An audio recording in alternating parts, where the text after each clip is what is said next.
to this occasion tonight. I hope it be enlightening and entertaining because we have been talking about this for a while. And as we talk, I learned more about him. To start off, I would like to know, how would you like to be addressed? Some call you Arthur. The program said Mr. Carter.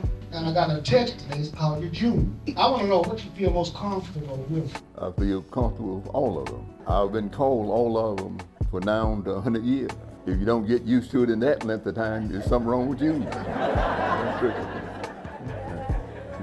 I have nieces and nephews that don't know my name. I get Christmas cards and Father's Day and birthday cards. They'll have Uncle June. As I told you, I was born on Mission Road, right off of Mission Road, back there in the house in the woods. I went to Summer Hill for 4 years. Took me a long time to get out of high school because I had too many other things to do besides go to school. I never did quit farming.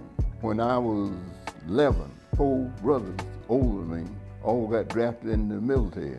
I guess you know who took up the slack.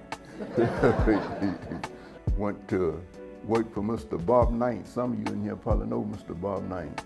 Nice man, good friend to my whole family. So I was doing just part-time work. This was between crop time. And he told me one evening when I was finna go home, said, "We're going over to the country club to eat dinner." I said, "Now you mean to say you going to the country club to eat dinner, not we?" Went in the country club. Have you ever seen a hound dog looking at a brand new rabbit?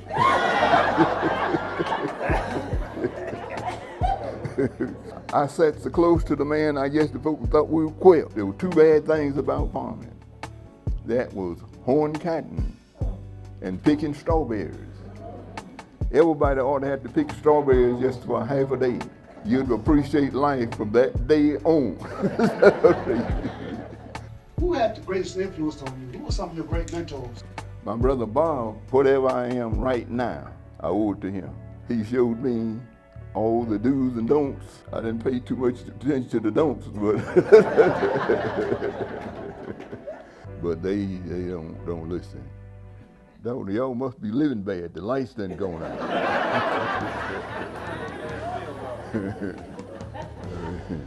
Oh, yeah, you got better. Somebody prayed a quick prayer. Going to Summer Hill. Summer Hill had a lot of good points and bad points, to tell you the truth. Well, you didn't have no school bus, so you had to walk to Summer Hill, catch a ride with somebody that was going to EZ or your parents that had old A-Mall that might make it to Summer Hill 5 times a week. So it was really a chore to get to Summer Hill.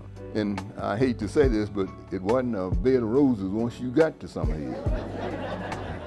So you had some obstacles once you got there. It was a real chore to walk 6 miles. It was raining, freezing, muddy, water running down the road. My brothers, both of them were valedictorian when they graduated from Summer Hill. So these people just automatically figured that I was going to be valedictorian. Well, what happened? They got a disappointment. Had nothing to do with go to school. I believe I could have been a valedictorian. But I'd done a half a day's work before I come there, and done another day's work after I got home. 11th and 12th grade. Like I said, I never did quit farming now until 30 years ago. But by the time I got all that done and got there, the people be lined up at the gym. So I was behind. It'd be 12, 1 o'clock sometime when I got home. I had to get up at 4 to go back to school that morning.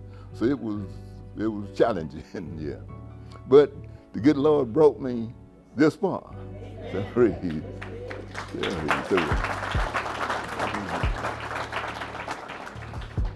And that says a lot about your character, your intestinal fortitude, your parents, and all your surrounding too.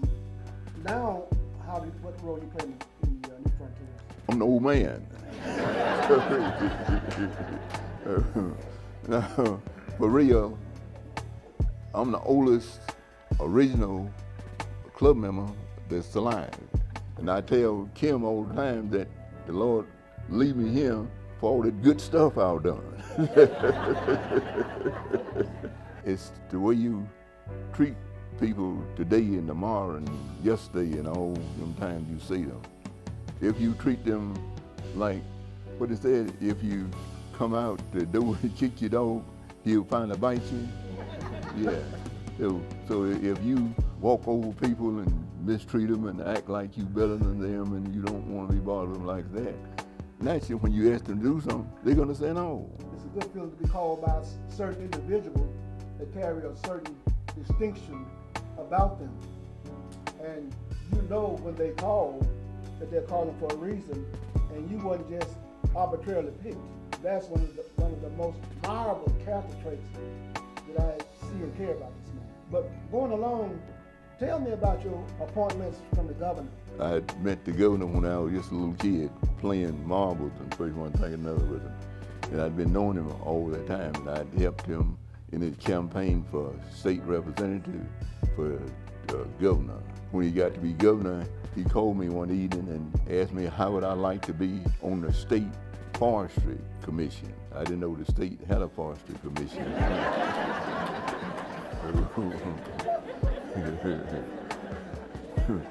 But he explained it to me, what it all entailed and like that, so I told him okay. Still not knowing nothing about it, but I gathered all the information that I could find and went to a training session and like that.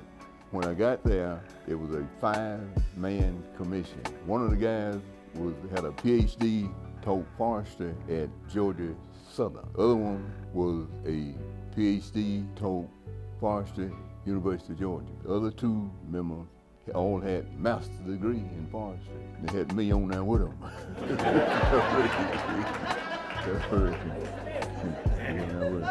I studied everything that I could get my hands on about forestry. And then when I started going to the meeting, I listened, kept my mouth shut. Don't be running your mouth when you don't know what you're talking about. And I learned what was going on. I stayed 12 years, I think on the 6th year, they elected me chairman of the forestry commission.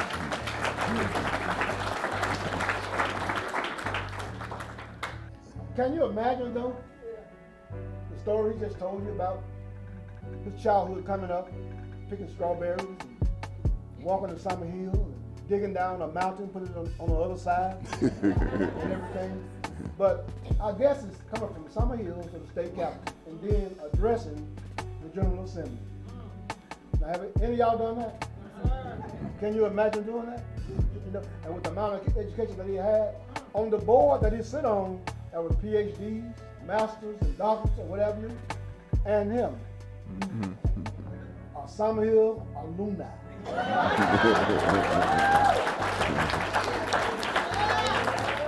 know,